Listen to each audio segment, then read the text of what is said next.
Praise the lord. అందరికీ వందనాలు.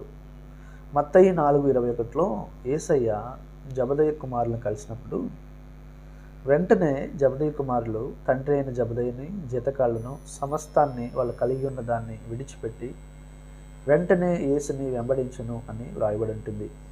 యవ్వన కాలంలో వాళ్ళు అనుభవించాల్సినటువంటివి అనుభవించకుండా క్రీస్తుని వెంబడించారు. క్రీస్తుని వెంబడించడం అంటే ఏముంది? కష్టాలు, బాధలు, నష్టాలు. కానీ వారికి ఏమి యోగ్యకరంగా ఉన్నాయో, శ్రేష్టకరంగా ఉన్నాయో వాటిని నష్టంగా ఎంచుకొని క్రీస్తుని వెంబడించారు. విడిచిపెట్టాల్సినటువంటివి విడిచిపెట్టారు.